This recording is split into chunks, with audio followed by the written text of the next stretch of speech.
It is Cleocritus's archonship of the year 413 BC. A farmer and citizen of Athens living near Eleusis, kind-hearted Akakios, is glad that winter has finally ended and looks forward to tending to his fields for another year.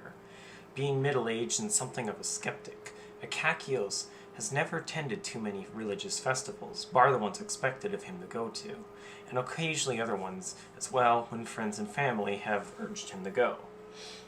But now, slowly but surely, getting older, Akakios feels different this year. His bones ache more than ever before. His head is finally becoming noticeably barren. The monotony of life is eating away at him, and now more than ever he begins questioning his purpose in this world and whether the afterlife truly exists or not. Akakios is going through his midlife crisis, of course. Being refreshed by the outdoors once more and seeking both new experience and new insights, Akakios remembers something his neighboring farmer, swift-footed Cassandros, mentioned the other day. That the lesser Eleusinian Mysteries of Demeter were soon. Next week on the 19th to the 21st of Entheogens, the Greek month in the middle of February and the middle of March.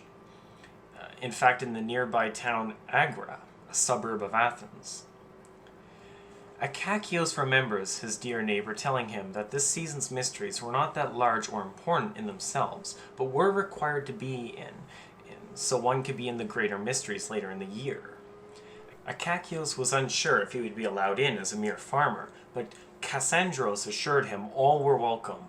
Being so soon, Akakios planned on walking to Agra in a few days, being only half a day walk away anyways, in order to understand what he needed to participate in the mysteries, and simply to learn what they were before partaking in them.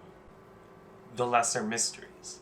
Following Akakios' journey to Agra and instruction of the whereabouts of the festival site, Akakios set up camp near the site of the banks of the Eleusis River, being very close to the temple site dedicated to Demeter and Persephone that it was occurring at itself.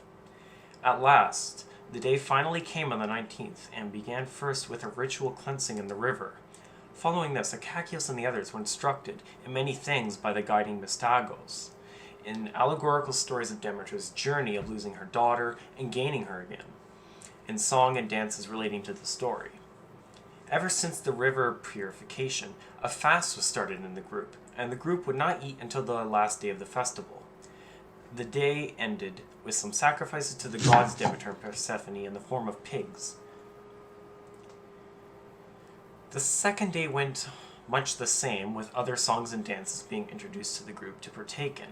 It was by this point that the group was becoming tired of all the activity and hunger, and in the dances and songs all members began slowly associating more and more with the characters involved in them due to the purposefully ritualistic nature of them. Despite some stories being retold a few times from the different Mystagogos in different dancing groups, they differed slightly each time, but despite that, it still made all participating members have a solid grasp on the memory of the gist of a given part of Demeter's story that was being told through the dance. From the intense storytelling of the past few days, Akakios now knew intimately of Demeter's daughter Kors, or, in other words, Persephone's, kidnapped by Hades, with her period of grief and descent to the realm of mortals on the hand of Demeter, with Demeter's period of anger that led to the creation of her temple in Eleusis for appeasement, to her infertility inflicted upon the earth, and finally the compromise and trickery that Hades did onto Persephone that caused her to only get to visit her mother 2/3 of the year by making her eat the pomegranate seedling, thus ensuring she would have to go back to her husband 1/3 of the year. This is why it is said that there is cold months and warm months, essentially winter and summer. On the last day, a drink was handed to the participants and drunk, and then food was finally given to break the fast. After this, the Mystagos would tell the participants that they were now initiated, and to say together, "I fed myself from the tymphanon, I drank from the cymbalon, I have become a Mystes." This would then be their later key into the greater mysteries of Demeter, come next Bodromion, as they must remember the phrase to get in. The group was now officially initiates, Mystes, and eligible for entry into the Greater Mysteries, with an announcement for the Mystagogos, telling the participants that the Greater Mysteries would begin on the 15th of Bodromion at the Poikil Stoa in Athens proper. Following the conclusions of the Lesser Mysteries, Akakios heard a conversation between two women where one of them was complaining that this initiation and ritual they had all just partaken in was rather similar to the Thesmophoria of last year in Pynapsion that they attended. Following this, Akakios asked a few women what this Thesmophoria was that he had overheard, but he only got glares and blank faces. This, of course, being because Akakios was a male, and Thesmophoria being a female-only festival meant that he was not allowed to know its mysteries and rites. The Greater Mysteries. Having had a rather typical year as a farmer, the time was coming close once more to the cold season, meaning that the start of the Greater Mysteries of Demeter and Eleusis were coming for kind-hearted Akakios to once more experience. But these mysteries were not the same as the lesser ones, not one bit. Being the 14th of Bodromion, Akakios partook once more to Athens to make ready for the mysteries. On the 15th, Akakios got to the Stoa Poikil and waited for the promised announcement to begin the mysteries. While waiting, Akakios noticed that this mystery was a far more popular one and had many more visitors than the last. Upon asking why this is, he was informed by a fellow Lesser Mystery participant from the prior festival that he recognized that apparently their initiation was not necessary in actuality, but merely an aid to the introduction to the mysteries, being a more local festival.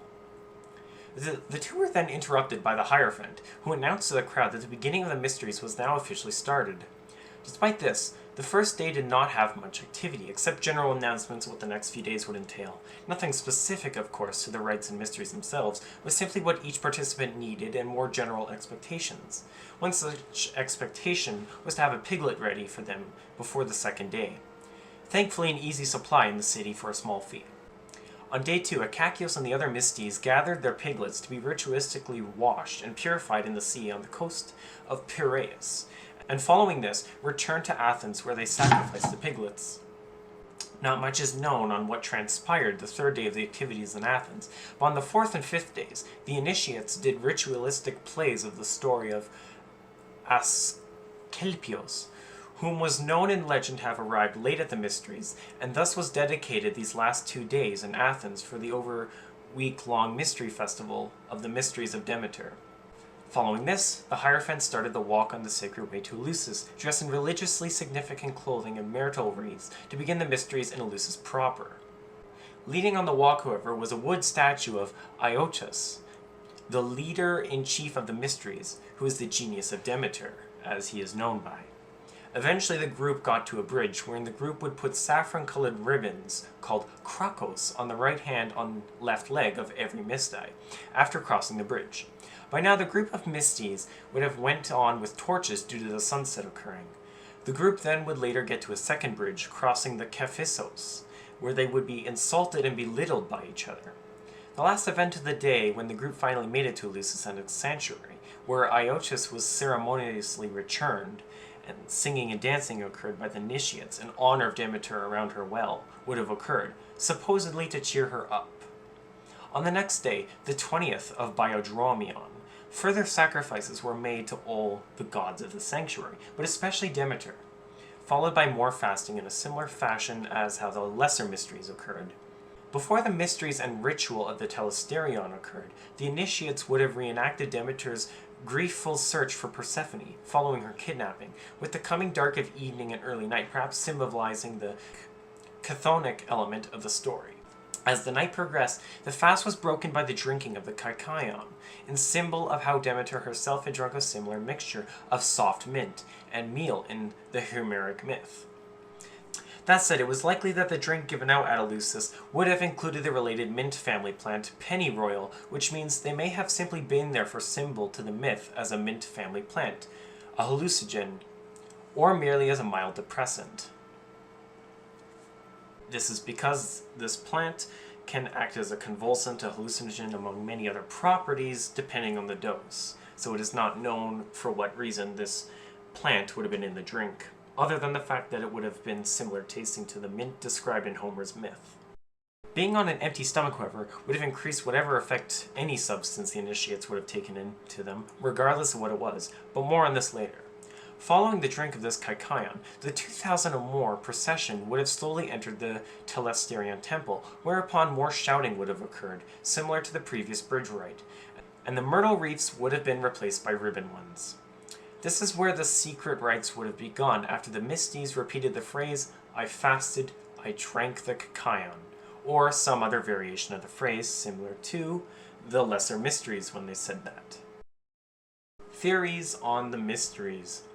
This is where the accounts on the happenings inside the Telesterion become vague and highly debated. Essentially, two main camps exist on what happened inside the Telesterion.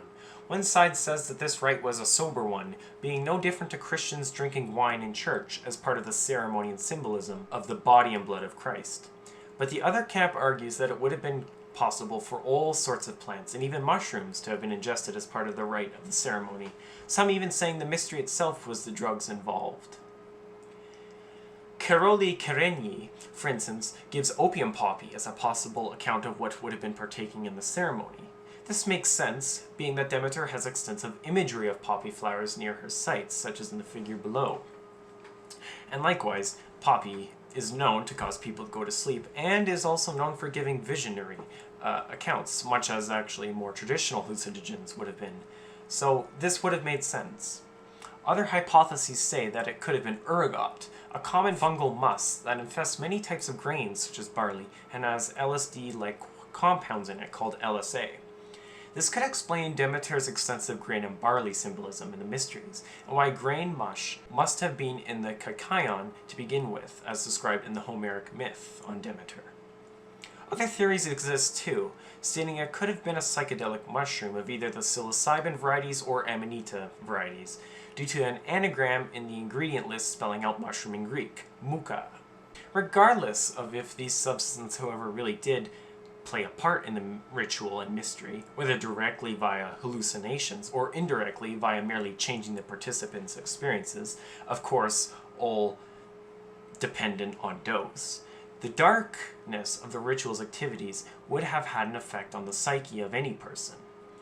After this dark period, where a plethora of things could have happened, one theory says a partial dramatization of the story of Demeter playing out again in the dark by the Hierophant could have occurred, perhaps by a possibly blinded crowd. Not that this would have mattered much, given that the temple would have been dark anyways.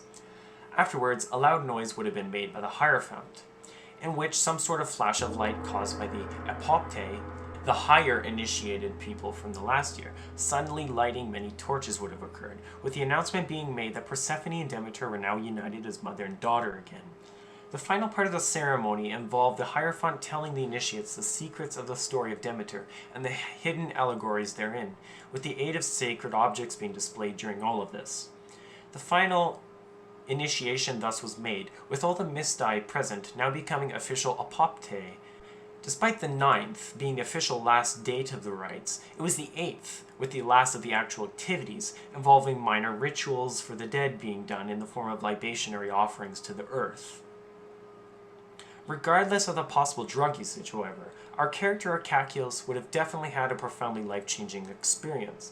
Whether he was convinced by it, or every other mystery school initiate, is a question lost to history. But we do know there was skeptics in the past, so it is possible not every initiate would have fully believed the accounts. Personally speaking, and going off of script now, I do have to say, if it was a psychedelic compound, I am sure more people would have been convinced, but the ritualistic activities and the dark still could have played on people's psyches, so I could see it being quite life-changing regardless of either way.